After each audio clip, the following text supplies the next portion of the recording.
a mais um episódio do Marycast. E hoje eu tenho uma convidada que é uma nutróloga, uma médica que eu considero super competente, super simpática, que é a doutora Carolina Morales. Então, Carolina, seja muito bem-vinda hoje ao Marycast, para a gente conversar um pouquinho sobre a tua história da medicina, a nutrologia, vamos tirar algumas dúvidas, vamos contar um pouquinho dessa caminhada, porque eu tenho convidado sempre assim, pessoas que eu acho que sejam uns exemplos bons assim, para outros médicos. Então, é uma forma de a gente conseguir compartilhar a tua história com outras pessoas, que a gente sempre soma, né, conhecimento e sai crescendo todo mundo. Então, seja bem-vinda, obrigada pelo teu tempo. Eu que agradeço o convite, é uma honra estar aqui, ainda mais com uma introdução dessa. Nós nos conhecemos há algum tempo e esse reencontro está sendo muito prazeroso. Então, te agradeço demais o convite, é um prazer estar aqui, como eu já disse. E vamos começar, então, a nossa conversa. Vou começar primeiro contando quem é a Carolina, né? Então, a doutora Carol, tá? É médica graduada pela Universidade Federal de Ciências da Saúde de Porto Alegre. Realizou especialização em nutrologia no Hospital de Clínicas de Porto Alegre e fez o curso nacional de nutrologia realizado pela Associação Brasileira de Nutrologia, a ABRA, e possui o título de nutróloga desde 2013. Isso. Então já tem uma experiência boa nisso. Já, Carol, me conta como é que chegou a ideia de ser médica e depois a ideia de partir para especialização de nutrologia. Me conta dessa tua história. Te conto. Na verdade, assim, médica, eu não sei te dizer exatamente quando começou esse desejo, porque se tu me encontrasse pequena, eu já respondia isso. E eu nem sei de onde veio isso, porque na minha família não tem Isso médicos. que eu te perguntar, não tem? Não tem. Mas desde muito pequena, minha mãe sempre disse que eu dizia que queria ser mãe e médica. Então, meu futuro estava desenhado em ser Desde mãe pequenininha. desde pequena, ser mãe e médica. Num primeiro momento, a ideia de médica era médica de criança, então eu respondia médica de nenê, né? Na verdade, a gente vai crescendo, vai amadurecendo a ideia. E ali, acho que no ensino médio, né, que para nós era segundo grau, eu cheguei a me questionar várias vezes se era medicina mesmo. Cheguei a pensar em direito, cheguei a pensar em alguma coisa relacionada à comunicação, porque eu me comunicava bem na época. Na época não, até hoje, né? E, enfim, essa dúvida surgiu, mas acabou indo para medicina mesmo. E ali, dentro do curso, é que a gente vai entendendo um pouco mais sobre as especialidades, né? Então, aquele sonho de menina de ser pediatra, na verdade, não era bem assim, porque a gente tem uma infinidade de opções que se apresentam, e às vezes a gente gostar de criança não significa que a gente vai ser pediatra, né? É muito diferente. Então, a ideia, na verdade, de criança passa a ser uma ideia mais madura. A nutrologia, na verdade, surgiu bem depois disso, porque eu não tive nutrologia na faculdade, eu não tive nenhuma cadeira de nutrologia, eu nem sabia que nutrologia era uma especialidade médica naquele momento. Acho que Porto Alegre não tinha muito disso ainda. Tinha mais em São Paulo e aqui demorou para chegar. Então eu me formei, a ideia ali não, em nenhum momento passou pela minha cabeça fazer nutrologia, eu me casei, em seguida tive filhos, e as coisas foram dentro da medicina sem o conhecimento da existência dessa área que era a nutrologia. Nesse meio tempo, em 2009, eu tive uma situação particular que eu precisava de algumas respostas e dentro da medicina, ali, daquilo que eu conhecia, eu não tinha a resposta que eu queria. Não te atendia. Não me atendia. E até que alguém, teve uma médica conhecida que me disse, olha, nós temos uma nutróloga em Porto Alegre, que é a doutora Elza Mello, e acho que tu vai encontrar tuas respostas lá com ela. E eu conheci a Elza. E a Elza, eu acho que viu o meu interesse, foi, para mim, um exemplo de tudo aquilo que eu queria naquele momento, de responder, atender as expectativas, acolher. E me cativou muito. E eu passei a acompanhar desde então a nutrologia e eu acho que a Elza percebeu o meu interesse e a gente trocava, então, artigos, ela me emprestava livros, eu comecei a me interessar, comecei a conhecer a nutrologia como uma especialidade mesmo, entender onde tinham serviços de nutrologia. E aí eu descobri que o Hospital de Clínicas tinha a formação em nutrologia como especialização médica, e em São Paulo era a sede da ABRAN, que é a Associação Brasileira de Nutrologia, e que tinha um curso que eu poderia fazer por 1 ano e mais a questão do hospital de clínicas por 2 anos para essa formação. Então, realmente se tornar uma especialização. E aí eu passei a fazer, então, as 2 coisas. Eu tinha os filhos muito pequenos naquela época, era um tumulto dar conta de tudo. Eu me lembro que eles iam dormir, aí eu ia estudar, porque eu queria realmente me formar como nutróloga e fazer a prova de título. Para mim era o objetivo de vida fazer aquilo e ir até o fim. E aí veio a prova de título 2 anos depois, e felizmente fui aprovada, e desde então só a nutrologia entra na minha E me vida. diz uma coisa, então, tu é uma das primeiras nutrólogas daqui de Porto Alegre?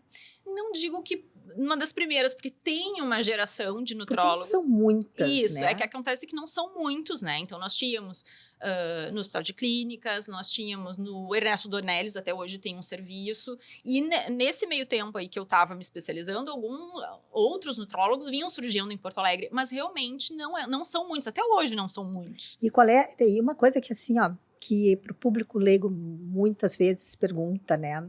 Qual é a diferença da nutrologia para nutrição? Porque a gente tem a nutricionista e o médico nutrólogo. Isso.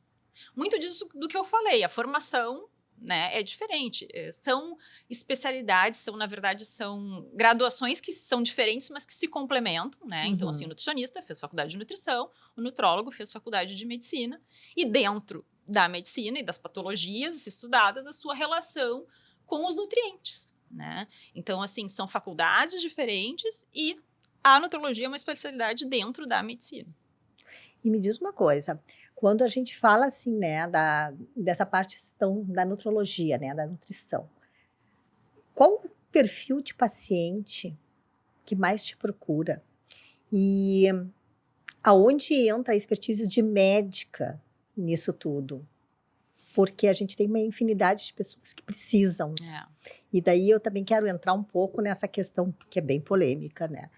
Da quantidade de dietas milagrosas, de coisas incríveis, que parece que são incríveis, que aparece, que vira moda, e o quanto isso prejudica a saúde das pessoas. Me fala um pouco sobre isso. Em relação à medicina e a sua relação com a alimentação, isso vem crescendo muito, né? Todas as patologias, tanto em prevenção quanto em tratamento, e hoje a gente está com um olhar muito focado na prevenção, e que bom que isso aconteceu. Sim. Né? Que bom que nós temos fármacos que tratam as doenças, isso é maravilhoso, eu sempre digo, né? Mas quando a gente pode evitar, é uma chance que a gente não pode desperdiçar. E a nutrologia me coloca muito nesse universo de prevenção. Então, hoje, com esse foco maior na prevenção e o entendimento do quanto o nosso estilo de vida e as nossas escolhas alimentares e os hábitos estão relacionados com o desenvolvimento e o agravamento das patologias, das doenças crônicas hoje, e até o próprio câncer é uma doença que hoje a gente sabe que tem relação, inclusive, com a obesidade. Sim. A gente consegue fazer um trabalho com um objetivo comum, que é buscar saúde, né?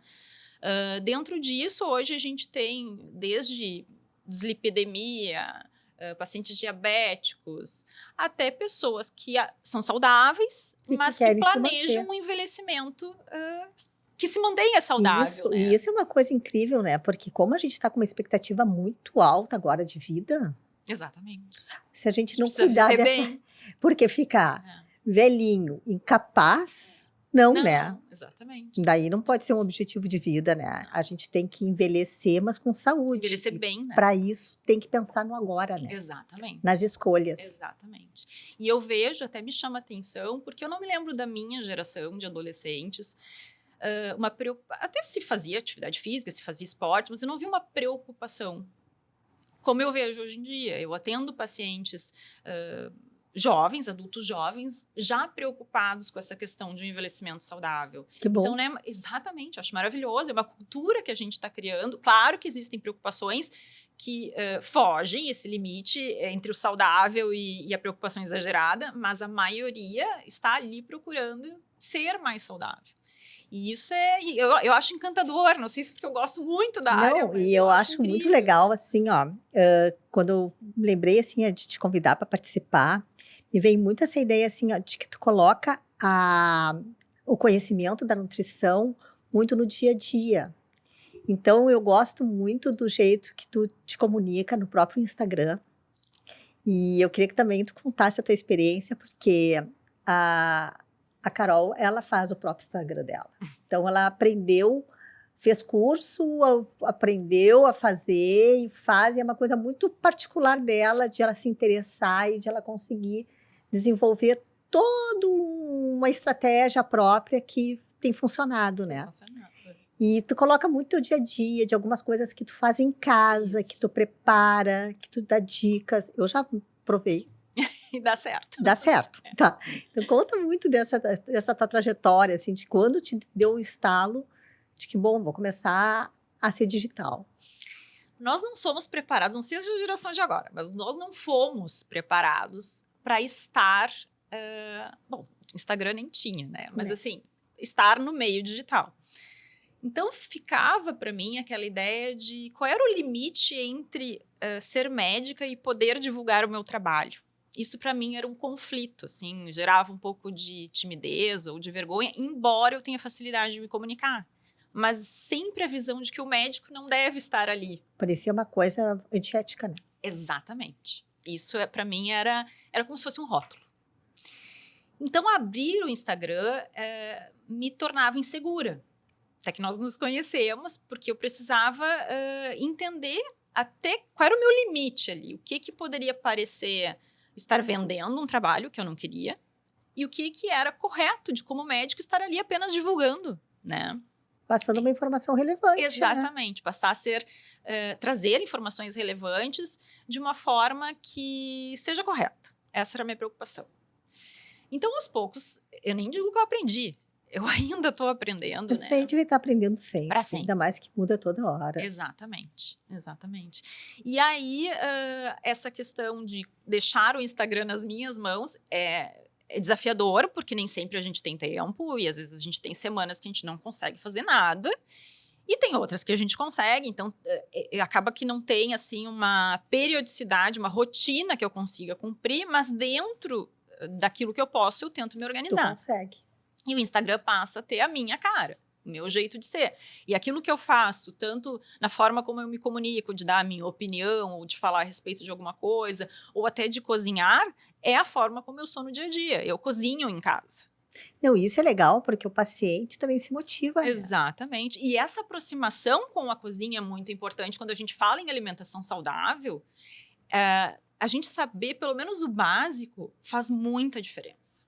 Muita diferença. Como eu sempre tive muito interesse pela cozinha, para mim, esse desafio eu não tive. Porque eu gosto de estar ali.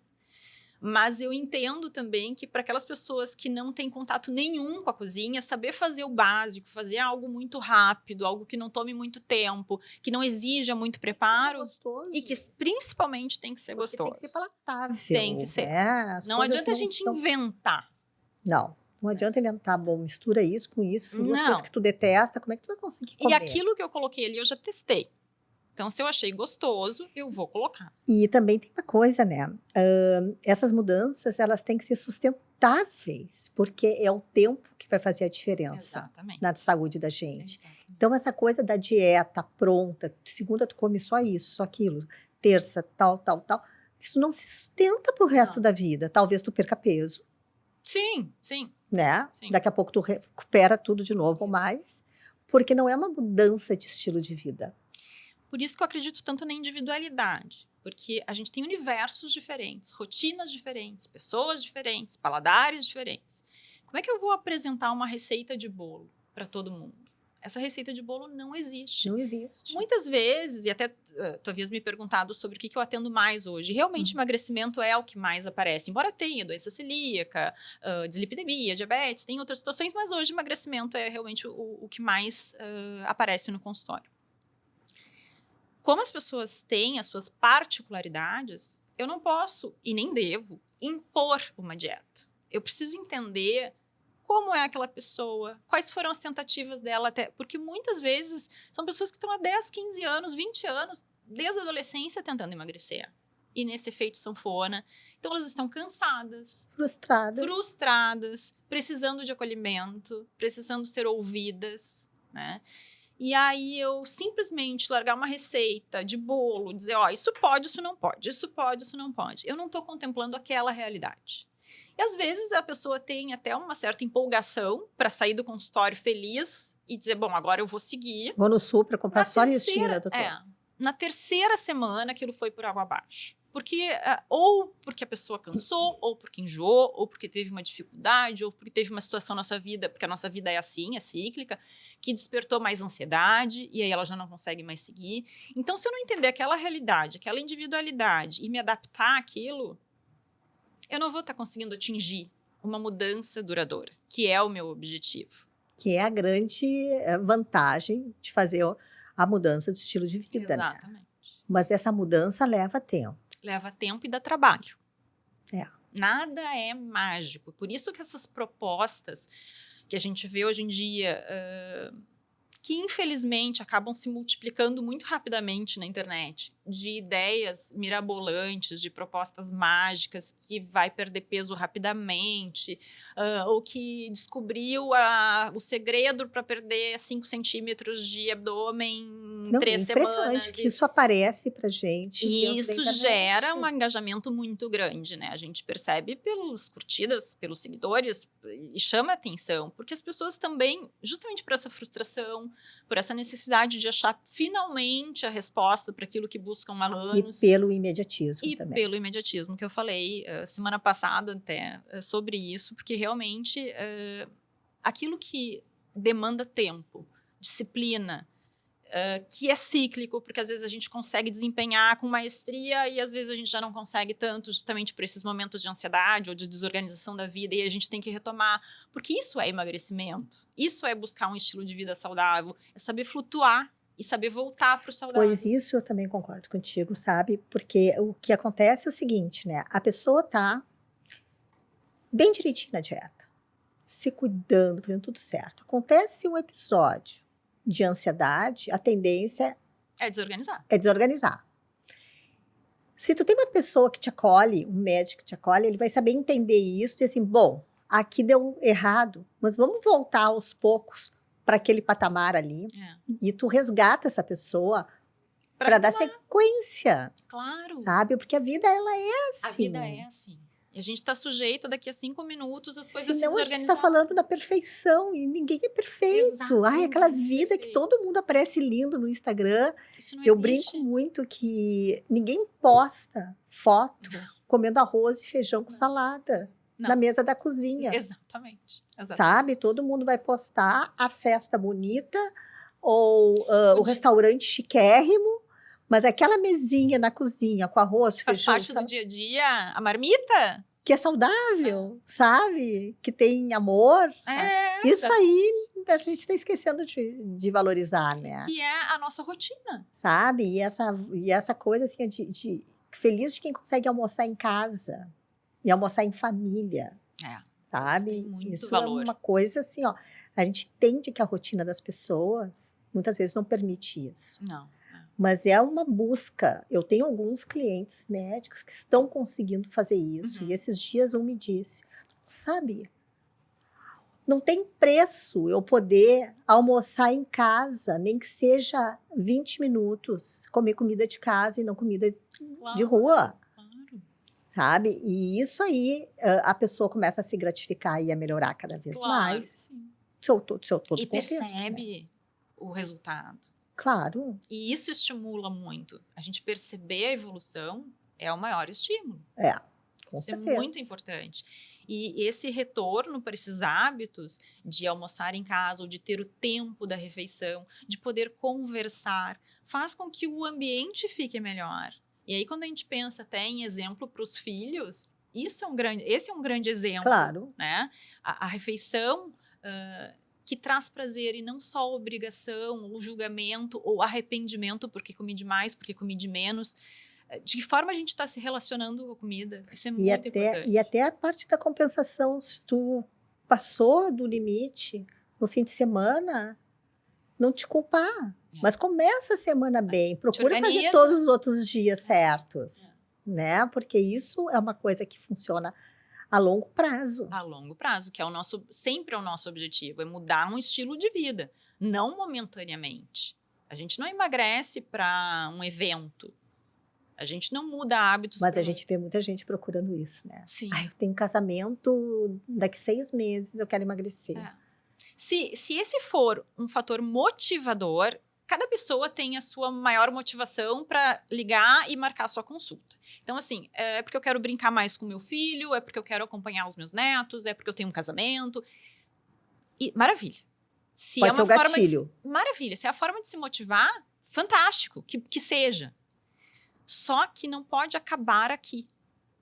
Eu preciso continuar com esse processo, porque eu preciso ter um próximo casamento e estar tão bem, eu preciso seguir brincando com meu filho, acompanhar o meu filho adolescente, acompanhar o meu filho mais velho, o meu neto, eu quero ter mais agilidade, me agachar, levantar, pular, tudo isso faz parte. E isso é fundamental para a terceira idade, né? Muito, muito importante. Então, sabe, a velhice saudável depende de tu ter hábitos bons hoje para exato. poder ter independência física. A gente fala que nós nos preocupamos com o envelhecimento em termos financeiros, né? Como é que eu vou me sustentar num período que eu não puder mais trabalhar? Mas eu sempre falo, músculo também é poupança. Com certeza. Porque a gente precisa dessa independência para poder usufruir dessa questão financeira, se a gente fez essa reserva. Né? Senão tu vai ficar em casa, vendo televisão. Exatamente, exatamente. Sabe, tu não vai ter força para precisa de qualidade viajar. de vida. E atividades simples, assim, a gente ir a um supermercado, uma feira, segurar uma sacola mais pesada, caminhar um pouco mais, subir um lance de escada. Tudo isso, se a gente vai envelhecendo, comendo mal, se exercitando pouco, sendo sedentário, em algum momento essa conta vai chegar. E eu não vou conseguir mais fazer da mesma forma, e eu vou ter limitações, e eu vou precisar de alguém que me ajude. Envelhecer, todos nós vamos, e que bom, porque é sinal que nós estamos aqui. Vivendo, exatamente. Nesse processo de envelhecimento, a nossa pele muda, a gente perde músculo. Sarcopenia é algo que faz parte do envelhecimento. Só que a gente pode fazer isso de uma forma abrupta e sentir demais, ou a gente pode fazer de uma forma gradativa. Devagarinho. Então, essa poupança de saúde, de qualidade de vida, da massa muscular, que a gente vive falando sobre isso, é muito importante. Tão importante como tu me preparar financeiramente. E me conta uma coisa, Carol. Dentro dessa tua rotina do dia a dia, tá? Como é que tu equilibra, né? Mãe, esposa, filha, Carolina pela Carolina, né? Tem que se cuidar também, tem que fazer o exercício, tem que fazer tudo, né? Ser médica, cozinhar. Como é que tu dá conta disso do dia a dia, assim? Eu acho que são os momentos da vida também. Quando as crianças eram pequenas, existia um tipo de demanda. Então, a mãe acabava precisando mais daquele tempo. Aí as crianças vão crescendo, a gente vai conseguindo ter mais tempo para ser mais profissional. E isso a gente vai tentando equilibrar. Talvez, assim, o equilíbrio perfeito a gente nunca vai encontrar, né? Não. Sempre... Quem está precisando, ainda mais a mulher que se doa muito, né? Quem está precisando mais... Ela é muito cuidadora, né? Muito. Então, cuidadora como esposa, cuidadora como filha, cuidadora como mãe e também me cuidar, porque a gente também precisa olhar para si e falar, bom, agora está na hora de me olhar e ver o que eu estou precisando. Preciso ser paciente, preciso ir a médico, preciso fazer exames, tudo isso é importante. Então, assim, o equilíbrio perfeito não existe. Mas, quando a gente... E eu acho que isso a nutrologia me trouxe, quando a gente faz o olho brilhar por alguma coisa, não fica maçante. Então, meu olho brilha pelos meus filhos, meu olho brilha no meu casamento, meu olho brilha como filha, meu olho brilha como médica. E o cachorro. E o cachorro. Que eu adoro aquele cachorro.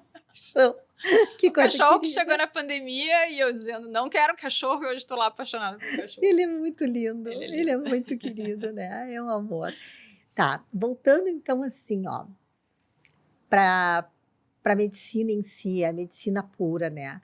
O que a medicina significa para ti? Porque hoje a gente está tendo uma inversão de algumas coisas, né? Tem médicos que não estão trabalhando em cima de evidências científicas, né? E isso atrapalha muito quem está fazendo uma boa medicina, né? Então, eu queria conversar um pouco contigo, porque eu sei que esse assunto ele é polêmico, mas ele precisa ser falado. Sim. Sabe? Porque daqui a pouco é a soroterapia, daqui a pouco é não sei o quê. que te parece tudo isso? Isso está chegando no consultório, pacientes com Muito. problemas que vieram disso? Conta para nós o que é a casuística disso tudo, Eu acho como que a gente tem, médica. no meu consultório, aí, eu vou ter 2 problemas.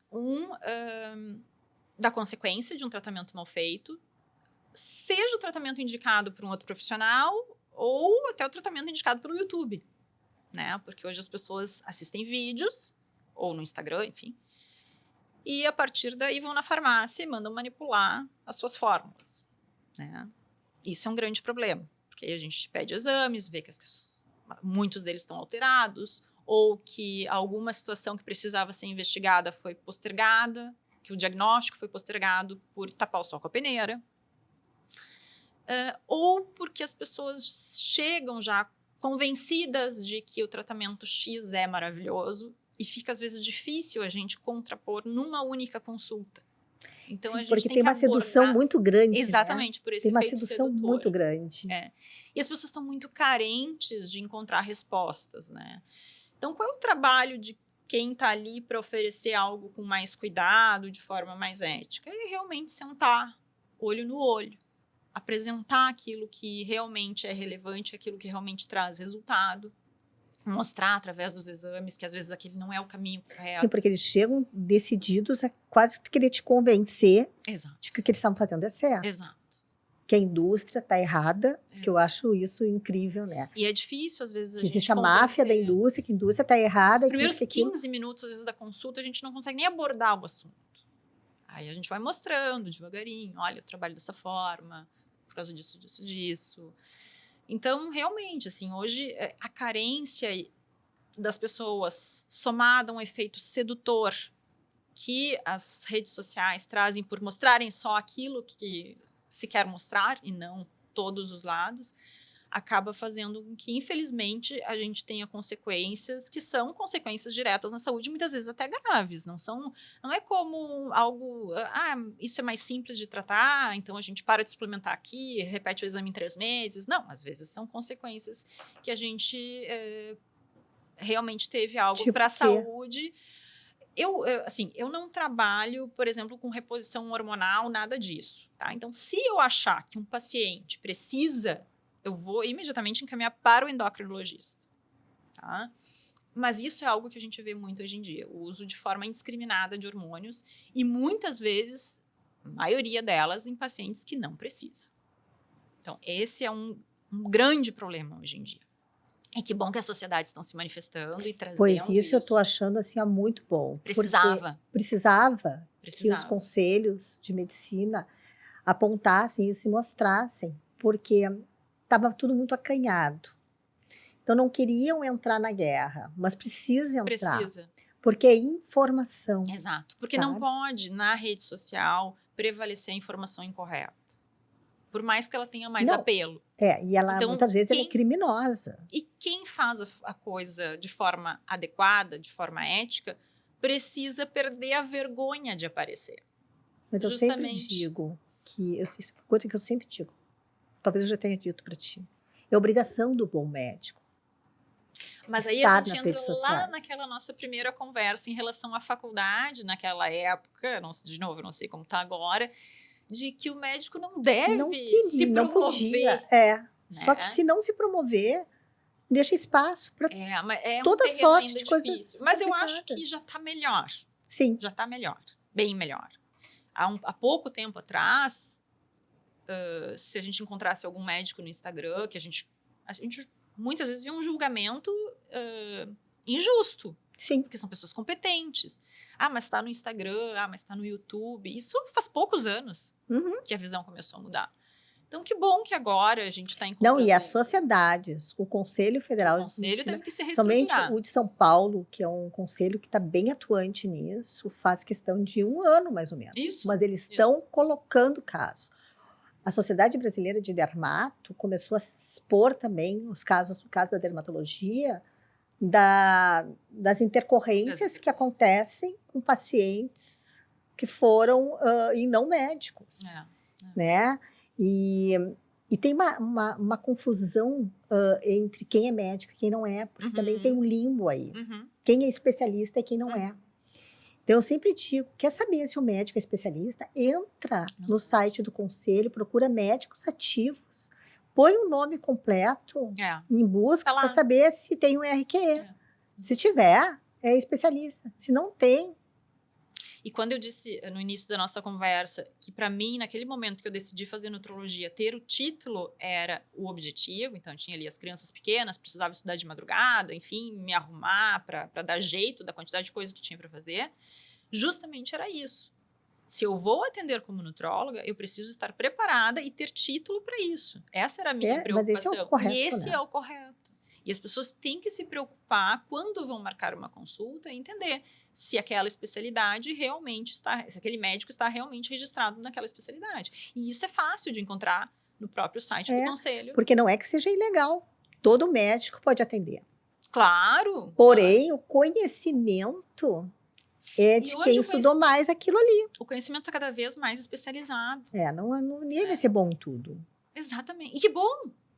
Por isso que tu tem que passar pro endócrino. Exato. Sabe? Tem que ter esse parceiros. atendimento multidisciplinar, o próprio paciente com obesidade é um paciente que exige tratamento multidisciplinar. Porque ele tem muitas situações ali que precisam de acompanhamento. Então, quando a gente tem essa troca entre especialidades diferentes, é maravilhoso e é muito melhor para o paciente. Toda a vida. Ele sai ganhando. E vocês interagem conversando sobre o paciente algumas vezes, tu e colegas? Sim. Porque vai encaminhar, enfim, se tem alguma coisa que o foco é maior naquele momento, se tem alguma dificuldade maior. Tem até o lado psicológico da coisa, né? Muito presente. Muito presente. Porque a gente vê que tanto a ansiedade como a depressão são fatores muito desencadeantes da má alimentação. E nós acabamos de passar por uma situação sem precedentes, muito desafiadora, que foi a pandemia. E a pandemia mexeu muito com o emocional das pessoas. E isso acabou trazendo consequências para... Ao mesmo tempo, assim, teve dois efeitos. Um, a preocupação com a obesidade, porque se viu que a obesidade era um agravante de algumas doenças, né? E a questão do efeito emocional deletério em função desses 2 anos. Muita gente engordou muito. E até hoje, né? Até hoje. Tem consequências, é impressionante. O próprio home office, vamos falar de uma coisa muito simples, que foi algo que revolucionou, porque grande parte das empresas e das diversas profissões as pessoas adotaram o home office, mas trouxe uma coisa que atrapalha demais, que é o aumento do sedentarismo. Porque essas pessoas ficam de 8 a 12 horas sentadas numa cadeira em frente do computador. Em casa. Nem saíram. Nada. Para pegar uma condução, para caminhar uma quadra, para chegar no trabalho, 2, enfim. E hoje a gente sabe que esse período maior do que 8 horas sentado é um agravante, tão agravante quanto o sedentarismo. Então, mesmo que essa pessoa saia de noite e vá para a academia fazer 1 hora de exercício, não é a mesma coisa. Não é a mesma coisa. E ela tem as mesmas consequências de um paciente que se manteve sedentário. Que loucura. Então, exatamente, toda a parte cardiovascular, toda a parte de prejuízo desse dia inteiro sentado está chegando, essa conta está chegando e a gente está observando, porque a gente está falando aí dos últimos 4 anos de mudanças de comportamento, né? Então, às vezes, o simples fato que a gente não percebe de estar num escritório, levantar e pegar um cafezinho, levantar e conversar com um colega. Sair para almoçar? Sair para almoçar. Subir uma escada, descer uma escada, nos torna mais ativos. Quando a gente está dentro de um escritório em casa, 8 horas, 12 horas, nós estamos trazendo prejuízos sérios para a nossa saúde. Então, além das questões emocionais, que ficaram muito evidentes depois da pandemia, o fato das pessoas estarem comendo mais, se alimentando de forma inadequada nesses 2 anos, agora as coisas estão sendo retomadas. Além disso, tem esse fator comportamental aí de uma nova modalidade de trabalho. E que está trazendo um aumento do sedentarismo. E que ela veio para ficar, né? E veio para ficar. Porque se viu, as empresas viram que valia a pena. E vale. Por um lado, aumenta vale. A produtividade. Agora, se tu pudesse, de repente, trabalhar em casa e aproveitar esse momento que tu está em casa e fazer uma alimentação saudável. Exatamente. Mas muitas pessoas não fazem isso. Não. Acabam justamente para render mais naquele período que tem que render ali na frente do computador. São coisas rápidas, é abrir um pacote. Que é tudo que a gente não deve, né? Tudo que a gente não deve. Porque tudo que a gente abrir de pacote é fora da natureza, se né? distancia daquilo que é mais saudável. Isso é evidente, né? Conversei uma vez com um médico que estava me falando a questão de como é montada as gôndolas de supermercado, né? As coisas in natura, elas estão sempre no fundo e nos cantos. As coisas mais saudáveis. E o meio, que é o mais atrativo. De ficar, é onde tem tudo que a gente não tem que comprar. Então, a gente vai passar pelas bolachinhas, a gente vai passar pelos achocolatados, a gente vai passar por todos os carboidratos, tudo para chegar lá nas verduras, na carne. E a ideia da praticidade, porque dura mais, porque não estraga, porque leva menos tempo para eu poder me alimentar. Posso botar no micro-ondas, já está pronto. Isso a gente tem que rever. Porque não é porque é mais rápido, não é porque é mais fácil que deve ser mais conveniente. Deve ser mais conveniente o que for melhor para a minha saúde. Claro. Então, todo mundo precisa de uma praticidade. Todo mundo precisa fazer o seu tempo render mais. A gente está sempre correndo, o relógio está sempre correndo. Só que nós precisamos analisar isso com um pouquinho mais de critério, ou com bastante mais critério, porque o prejuízo está vindo. Então, às vezes, uma organização simples, só uma rotina mais organizada, facilita uma semana inteira de uma alimentação mais saudável. Com certeza, o planejamento, né? Planejamento. Eu tenho o hábito de, no fim de semana, já comprar todas as coisas e provavelmente, normalmente é no domingo à tardinha, que é a hora que tem futebol, que tem em casa, tá todo mundo envolvido. Eu vou para a cozinha, vou lavar verduras, eu vou organizar, sabe? Já descongelo o que precisa e a gente já deixa a coisa meio organizada, porque daí tu tem uma rapidez muito boa de fazer o almoço. Eu também cozinho em casa. Sim. Sabe? Eu gosto, para mim é relaxante, sabe? Eu descanso a cabeça se eu estou cozinhando, então eu tenho prazer em fazer isso. E já que eu gosto de fazer, eu procuro sempre fazer uma coisa que seja mais saudável. Isso. Comprei esse fim de semana o livro da Gisele Bündchen, Nutrir, que é bem mais profundo do que eu pensava que fosse, viu? Eu pensei que era um livro de receitas. Mas antes de ser um livro de receitas, ela conta toda a história dela, do porquê que ela resolveu se cuidar. Mudar. Uma pessoa que tinha um nível de ansiedade enorme, uma guria que veio do interior para o mundo e se tornou o que até hoje é, que começou a fumar pela insegurança. Ela começou a beber, porque era a única forma ela tinha de relaxar, era tomar um cálice de vinho de noite. Só que daqui a pouco já era 2 cálices. Daqui a pouco teve um dia que ela tomou uma garrafa toda. E essas coisas são assim. Até que ela começou a comer, e comia muita porcaria, porque ele disse que nesses sets de filmagem é só pizza, hambúrguer e coisa. Então, tá com fome, tu come o que tiver te oferecendo. Até que ela começou a ter crises de ansiedade muito fortes. E o corpo dela começou a avisar, não, tá tudo errado.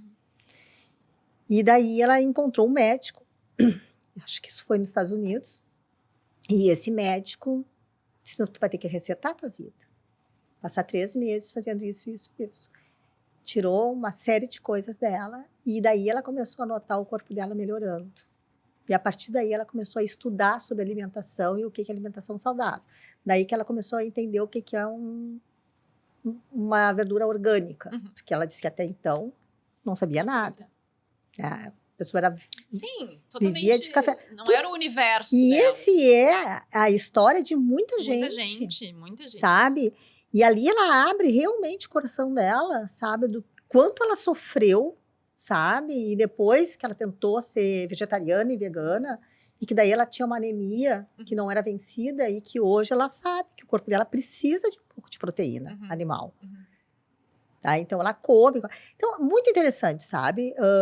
Me surpreendeu muito, porque eu pensei, poxa, né?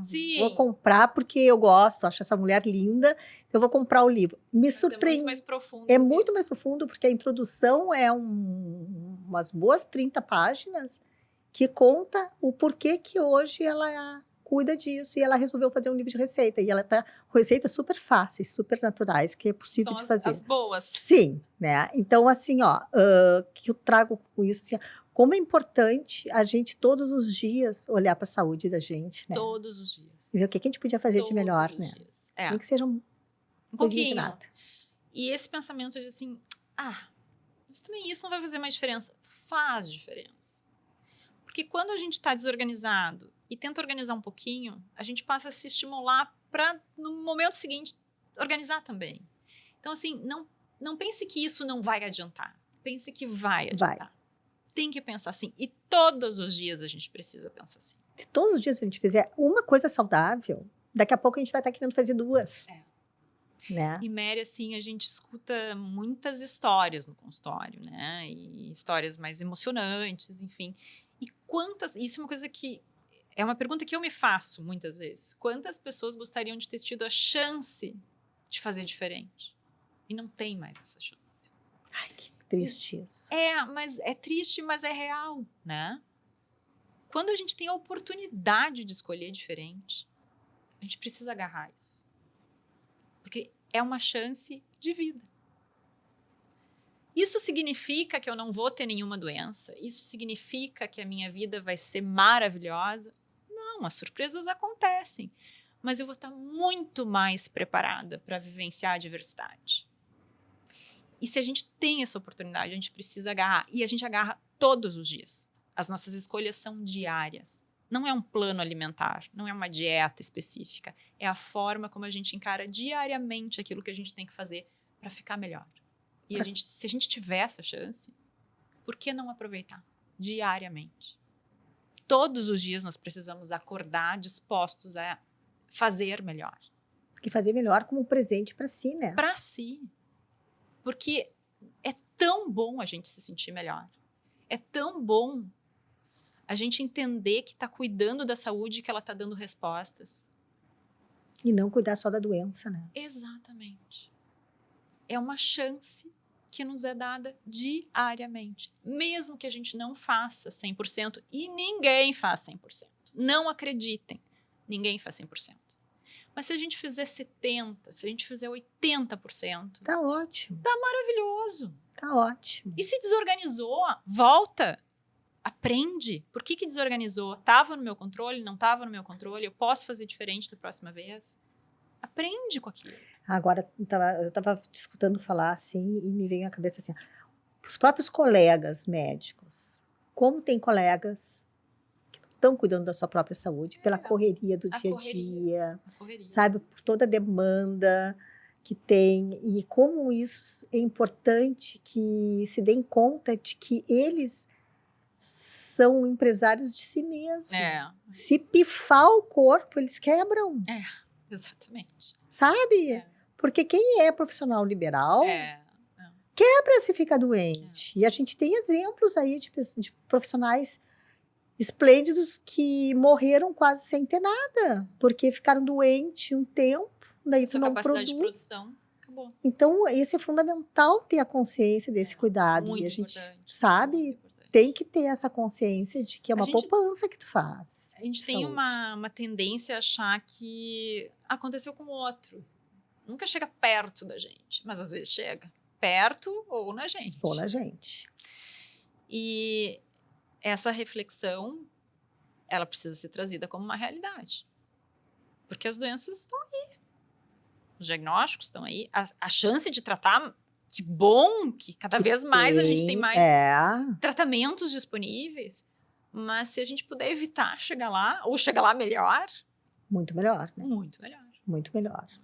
Carol, e se tu tivesse que olhar a Carol lá do começo, né? Lá do começo da faculdade, o que tu diria para essa Carolzinha que estava começando lá, que poderia fazer diferente? O que tu fez de certo, que valeu muito a pena, e o que tu poderia ter feito de diferente, assim, uma reflexão. Sabe que sempre que me perguntam se eu faria alguma coisa diferente, eu acho que não.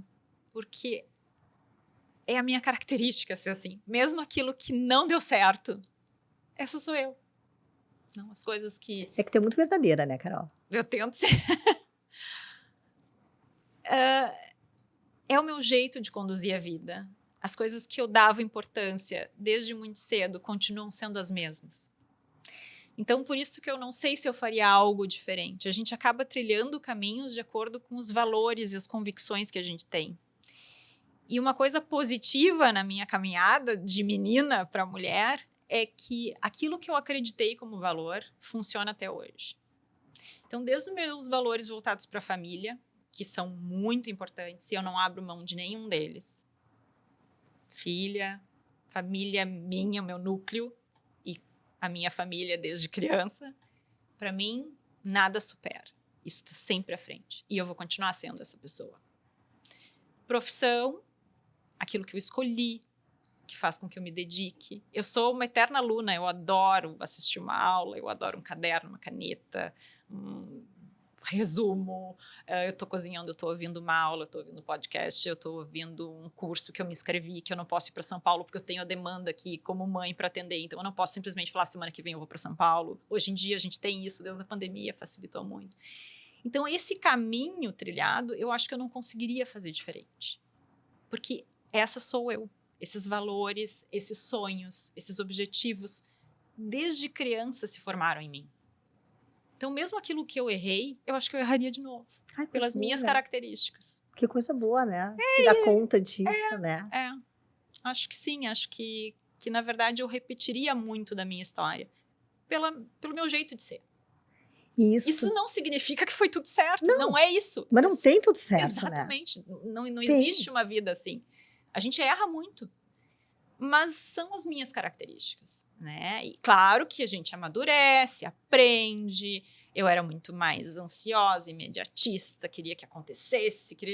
Aí a gente vai entendendo que não é bem assim. A maternidade nos traz muito isso, as coisas não funcionam exatamente como a gente planejou, a gente precisa ser mais flexível. A profissão da mesma forma. Mas... tudo isso passa pelas minhas características, pelos meus valores. Mas isso tu deve trazer muito na tua consulta médica, né? Acho que sim. Porque essas coisas impactam muito o jeito do médico atender o paciente. Sim. Tá? E essa coisa assim, os próprios valores, quando eles são bem definidos, a tendência é atrair, inclusive, pacientes que têm os mesmos valores. Claro. E por isso eu vou te falar uma coisa que me chama atenção, e que é em relação à rede social e à tua rede social. Como ali aparece muito a doutora Carol, a Carol nutróloga, provavelmente os pacientes que chegam para ti no consultório são pacientes que já se identificam com esse teu jeito de ser, o que fica bem mais fácil de trabalhar, né? E muitos trazem isso, né? Eu vi, achei que era assim. Sabe? Porque daí é quando a gente consegue filtrar o público que realmente a gente quer. Porque a gente está sendo verdadeiro ali, né? Poderia ser com mais vídeos, mais ativo, poderia ser diferente o layout. Mas eu cada vez eu tenho certeza assim, ó, que o autêntico sempre vai superar o profissional. Ter qualquer coisa profissional, ótimo. Mas se a gente tiver que escolher entre ter profissional e ser autêntico, se tu não puder juntar essas duas coisas, seja autêntico. Porque pelo menos tu vai estar fazendo uma coisa que é do teu jeito, que tu acredita, e tu vai conquistar pessoas que pensam, na maioria das vezes, parecido contigo. E isso cria relações melhores. Com certeza. E daí, provavelmente, o paciente se engaja mais. E esse trabalho de confiança é fundamental entre médico e paciente. Porque se eu for num médico e eu não confiar naquilo que ele diz e não me identificar, dificilmente eu vou seguir isso a longo prazo. Sim. Eu vou pegar a informação, vou levar para casa e ela não vai permanecer. Mas se eu tiver algum tipo de identificação, provavelmente isso vai ficar registrado. E eu vou conseguir seguir a longo prazo. Eu acho até assim, muito da minha experiência em consultório como médica reflete a minha experiência como paciente, porque nós também somos pacientes, claro, né? muitas vezes. E em alguns momentos da vida, eu precisei, por situações mais sérias, mais delicadas, que quem estivesse ali me atendendo alguém que eu amo, fosse acolhedor, olhasse no meu olho, ouvisse, estivesse preparado para ouvir aquilo que eu tinha para questionar, ou que alguém, enfim. E isso é tão importante no momento de fragilidade. Quando alguém está pronto para ouvir. E isso é uma coisa que eu vejo assim, ó. Médicos, a gente tem muitos médicos bons, mas nem todos estão disponíveis para escutar. São perfis diferentes, né? Mas tem situações na vida que a gente precisa falar. A gente precisa que o médico que nos atende ouça, porque a gente tem uma história particular para trazer, porque a gente tem o paciente sabe o que ele viveu até ali. Às vezes a gente não atende toda a demanda, porque a gente precisa impor um tratamento e falar, não, mas daqui para frente tu vai seguir dessa forma, porque esse é o correto, isso que vai te trazer resultado. Mas a gente precisa ter ouvido para entender por que ele fez aquela escolha. A causa. Exatamente. A causa. Que maravilhoso tudo isso. Carol, a gente está terminando. E eu quero te agradecer muito o teu tempo de estar aqui, de ter compartilhado tudo isso com a gente. E eu quero convidar vocês para seguir o canal do YouTube. Eu vou colocar aqui embaixo o Instagram da doutora Carolina. E, por favor, compartilhem. Um abraço a todos e até a próxima. Obrigada.